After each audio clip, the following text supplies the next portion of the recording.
Getting to know your Sonos system. Looking around the home screen, you have your favorites up the top. You can see your playlists. You can manage your services. So these are your services that you might be subscribed to.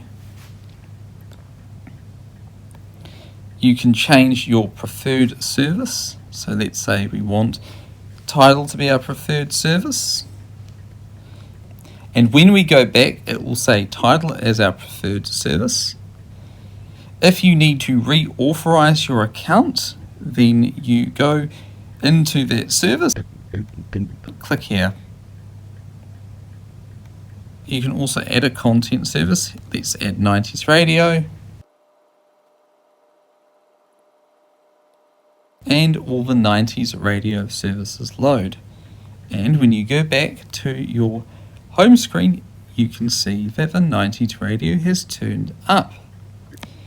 You also have your sources available, and your sources will change depending on which Sonos product you have selected and has recently played as well. You can also edit which order the things on the screen appear. So now your sources are at the top. The search function is pretty cool too.